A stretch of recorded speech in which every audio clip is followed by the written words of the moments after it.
Regardez la vidéo du général, regardez cette vidéo et on revient pour continuer. J'ai mal. Ils sont venus nous empêcher de prier. Voici, on sort de la mosquée à Bertois, au quartier d'Abadi. Les militaires sont venus nous empêcher de prier. On sort de la mosquée comme ça à Bertois, au quartier d'Abadi, pour voir au peuple. Pour voir au peuple. Pour voir au peuple. À la mosquée, on vient nous empêcher de prier. À la mosquée, on vient nous empêcher de prier. Vous voyez, voici les militaires là. Voici les militaires là ici. Les voici. Les voici là-bas.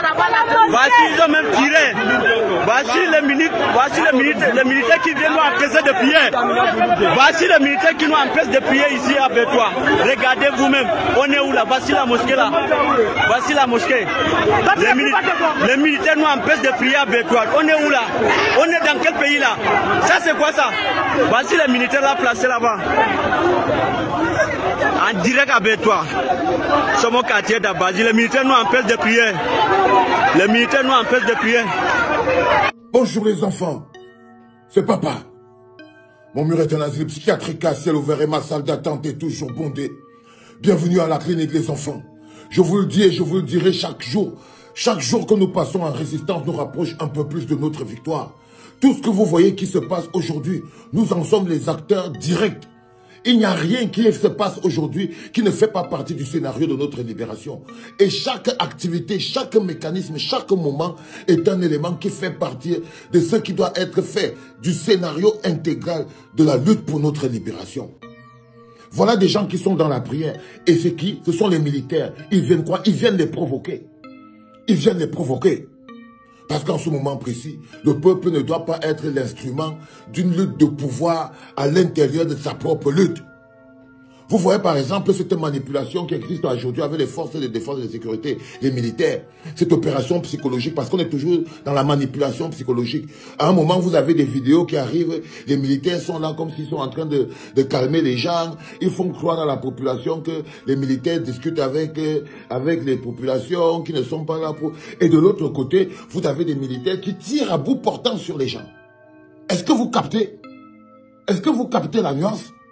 C'est comme ça. Alors là, vous devrez savoir qu'en ce moment, on est passé en mécanisme de guerre psychologique. On doit être 2-3 fois plus mobilisé. Cette journée d'aujourd'hui, le peuple doit faire entendre sa voix dans tous les quartiers et dans toutes les villes du Cameroun.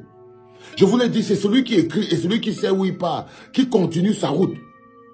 Quand on dit mobilisation générale, c'est rester mobilisé.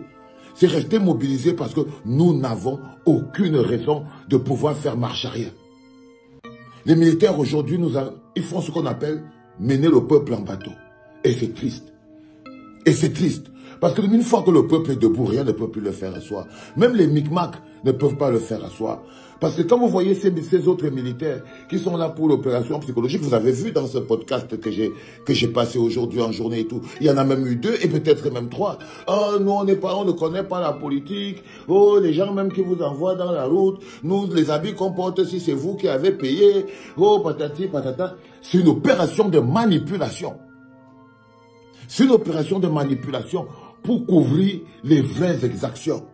Les militaires ramassent même les corps dans les rues pour les cacher.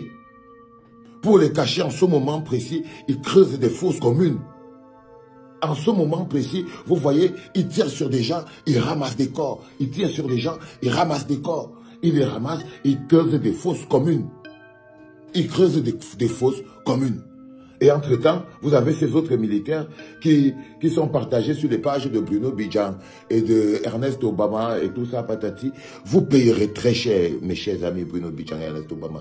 Je reste persuadé qu'à un moment de la vie, le karma finit toujours par faire payer aux gens tout le mal qu'ils peuvent faire aux autres.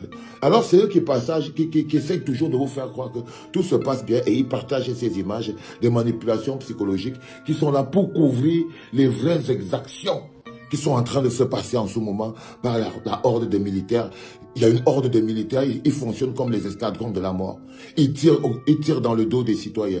Ils tirent sur les gens à bout portant. Ils sont partout. Vous les voyez, vous les archivez.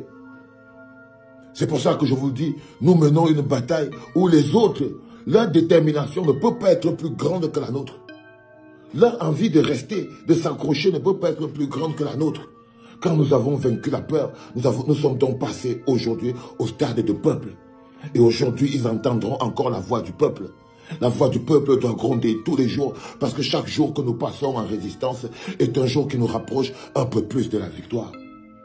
Chaque jour que nous passons en résistance est un jour qui nous rapproche un peu plus de la victoire. Il y a ce peuple-là qui, lorsqu'il se met debout, rien ne peut plus le faire asseoir. Le monde qui nous regarde, le monde qui écrit ce narratif, le monde qui archive cette histoire, ne l'archivera pas comme si c'est nous, le peuple, qui avons perdu, comme si c'est nous, le peuple, qui nous sommes couchés. Non. Nous allons écrire notre histoire comme étant un peuple qui s'est libéré à la lutte, à la sueur, mais il s'est libéré. Vous vous sentirez mieux. Même ceux qui sont aujourd'hui en train de faire comme si ils ont tellement la petite babiole et ils pensent qu'on peut s'arrêter à ce niveau-là. Même ceux-là, ils se sentiront mieux. Même ceux-là, ils se sentiront mieux. Croyez-moi les enfants, chaque jour que nous passons en résistance est un jour qui nous rapproche un peu plus de la liberté. Qu'est-ce que tu penses de ces analyses? Est-ce que tu penses qu'il a raison? Ou alors, tu as vu aussi la vidéo, donne ton point de vue dans l'espace commentaire, dis-nous ce que tu penses, like, commente la vidéo, partage surtout, donne ton point de vue, c'est très important, c'est très grave ce qui se passe dans mon pays actuellement. Donnez votre point de vue, partagez la vidéo, je vous assure,